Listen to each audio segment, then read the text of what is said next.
Some remakes are easy to understand. A classic game comes back, the graphics get better, the controls get smoother, and everyone hopes the old magic still works. But Gothic 1 Remake is not that simple, because this is not just a remake of an old role-playing game. It is a test of whether a harsh, strange, unforgiving early 2000s role-playing game can still be worth your time in 2026. And that is why this one is interesting. Gothic 1 Remake launched in early June, and the early signal is strong. The game has sold well, pulled in a passionate audience, and built real momentum on Steam. But the conversation around it is not clean. Fans are saying this is exactly what they wanted. Critics and some modern players are saying too much of the old friction survived the remake, and both sides might be right. So this is not a normal review-style question. The better gaming realm question is this: is Gothic 1 Remake actually worth your time if you never played the original? Or is this the kind of game that only works if you already love old-school role-playing games? That is the story. Because Gothic has always had a very specific identity. It is not the kind of game that gently guides you from marker to marker. It does not seem built around making every player comfortable right away. It is a rough, reactive, dangerous world where you are supposed to feel small at the beginning. You are not the chosen hero walking into a theme park. You are a nobody thrown into a brutal prison colony trying to survive long enough to matter. And for a certain type of player, that is the entire appeal. The world feels hostile. The people feel like they have their own routines.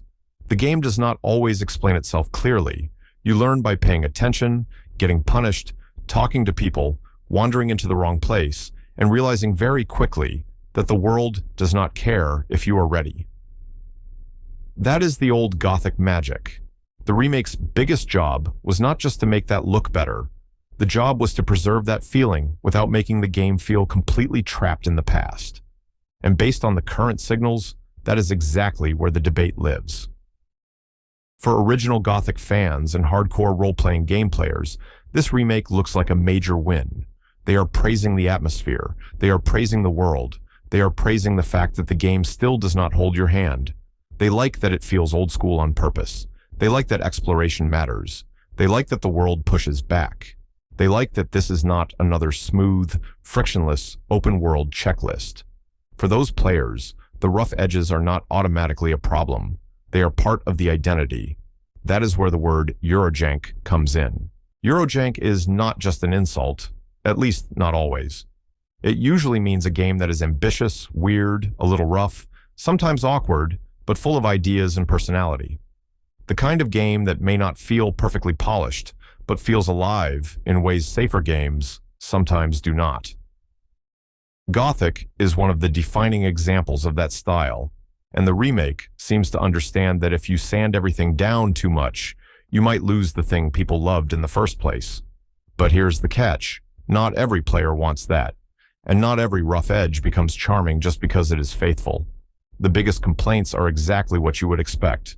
Combat can feel clunky, the game can feel slow, onboarding can feel harsh, some systems can be confusing, there have been bugs, crashes, technical issues, and quality of life complaints that the developers are already patching. That matters because this is not a small-time commitment. A deep role-playing game asks for hours and hours of attention. So if the combat frustrates you, or the lack of hand-holding annoys you, or technical issues break the immersion, then the atmosphere alone may not be enough. That is the real-time value question, not, is Gothic 1 Remake good? The better question is, good for who? If you are an original Gothic fan, this is probably one of the easiest recommendations on the board.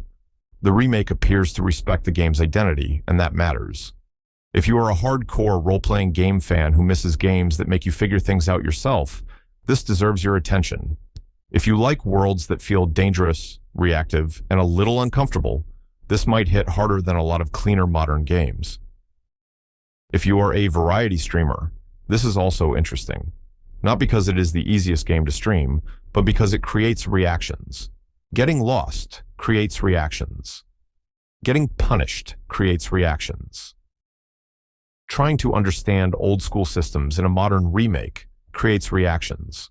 The game naturally creates moments where viewers can argue, laugh, explain, backseat, and debate whether the friction is good design or outdated design. That gives Gothic 1 Remake real streamer radar value. But if you are a casual player who wants a smooth story-first fantasy game, this is probably not an automatic play now. If you are expecting something like a modern open-world role-playing game with clean quest tracking, easy onboarding, and highly polished combat, you may bounce off hard. If clunky combat ruins games for you, wait. If bugs and performance problems drive you crazy, wait. If you need a game to respect your time by making every system clear immediately, this might not be the one. And that is why the best verdict is not play now for everyone. The best verdict is this: Gothic 1 Remake is worth it for certain players. That might sound like a softer recommendation, but it is actually the most honest one, because the early numbers say there is real demand here. The Steam reception is strong, the sales signal is strong, the fan response is passionate, and the debate itself is valuable, because it shows how hungry some players are for games that do not feel over-designed for comfort. But the mixed critical reaction also matters. The complaints are not random. They point to real friction. This is a remake that seems proud of its old-school identity, and that means it will not fit everyone. So if you are trying to decide whether Gothic 1 Remake deserves your time, the answer depends on what kind of frustration you enjoy. Do you like being dropped into a world and slowly learning its rules? Do you like games where danger actually changes how you move? Do you like exploration without constant markers? Do you like role-playing games that feel strange, rough, and memorable? Then yes, this should be on your radar, maybe even high on your radar. But if you mostly want smooth combat, modern convenience, clean pacing, and a game that tells you exactly where to go, then Gothic 1 Remake might feel less like a classic reborn, and more like an old problem with better lighting. That is the central tension. The remake may have fixed enough to make Gothic playable for a new audience, but it did not ruin itself by becoming something completely different. And for fans, that is probably the point. The developers are already patching issues, which helps the case for patience. If you are curious but cautious, waiting for a few more updates is reasonable. If you already know you love this style of game, this looks like the moment to jump in. And if you have never touched Gothic before, this is the cleanest way to understand why people still talk about it. Just do not go in expecting comfort. Go in expecting a world that pushes back. That is why Gothic 1 Remake might actually be worth your time, not because it is perfect, not because it is modern in every way, but because in a gaming world full of polished, forgettable open worlds, this one still seems willing to be difficult, weird, and memorable. That's the story in Gaming Realm. Drop your thoughts below. Is Gothic 1 Remake the kind of old-school role-playing game modern players need more of, or is the jank too much in 2026? And what game should Gaming Realm put on the radar next?